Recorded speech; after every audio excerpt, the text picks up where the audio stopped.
वो जो मोकलात होते हैं, वो मोकलात तो जिन्नात भी होते हैं, फरिश्ते भी होते हैं, ठीक है, ये शैतानी जिन्नात होते हैं बेसिकली। तो ये गलीज़ हरकतें वो लोग आके करते हैं। अब सोचें उस लड़की का क्या हाल होगा, वो किस कदर डिप्रेशन और एंजाइटी की पेशेंट होगी।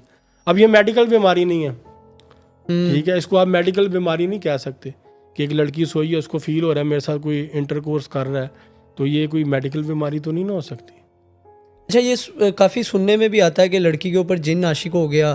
फिर कुछ कहते हैं कि वो लड़की दोपहर के टाइम छत पे बाल खोल के खड़ी हुई थी, तो इस वजह से उस पर ये अमल हुआ है, या कोई बाग से अकेली गुजर गई है, या रात के वक्त कहीं बाहर निकल गया। तो क्या ये सब उसकी वजह से होता है, या ये काले जादू की वजह है? हमारे सोसाइटी में 2 केसेस हैं इस हवाले से। एक तो ये है कि जिन्नात आशिक होते भी हैं, एक में ये है कि कुछ ड्रामा होता है लड़कियों का। अच्छा, होता ये है कि लड़कियों की पसंद की शादी नहीं की जा रही होती, ज़बरदस्ती शादी होती है, या वो अपनी स्टडी कंप्लीट करना चाहती होती हैं, शादी नहीं करना चाहती होती। उनका बेसिकली टास्क ये होता है कि मेरी शादी ना हो। वो फिर घर में एक्टिंग करती हैं, ड्रामा करती हैं कि कोई जिन्न आ गया उसके ऊपर, बच्ची पे, लड़कियों पे। ये भी आजकल सोसाइटी में बहुत हो रहा है। पता कैसे चलेगा कि ये हमें पता चल जाता है ना, हम फिर उसको कहते हैं बेटा बच्चे आप असल बात बताओ, असल रोला क्या। वो फिर आपने मेरी मामा को नहीं बताना, मेरे पापा को नहीं बताना, वो ऐसे कर रहे हैं, मैं वो क्लास फेलो को पसंद करती हूँ, उसकी कास्ट कुछ हो रहा है, वो थोड़ा सा गरीब है, पापा कहते हैं वहाँ नहीं करना, मैंने अपने बिजनेस पार्टनर के साथ उसके बेटे के साथ तुम्हारी शादी करनी है। जो सोसाइटी में एक चल रहा है वो निज़ाम।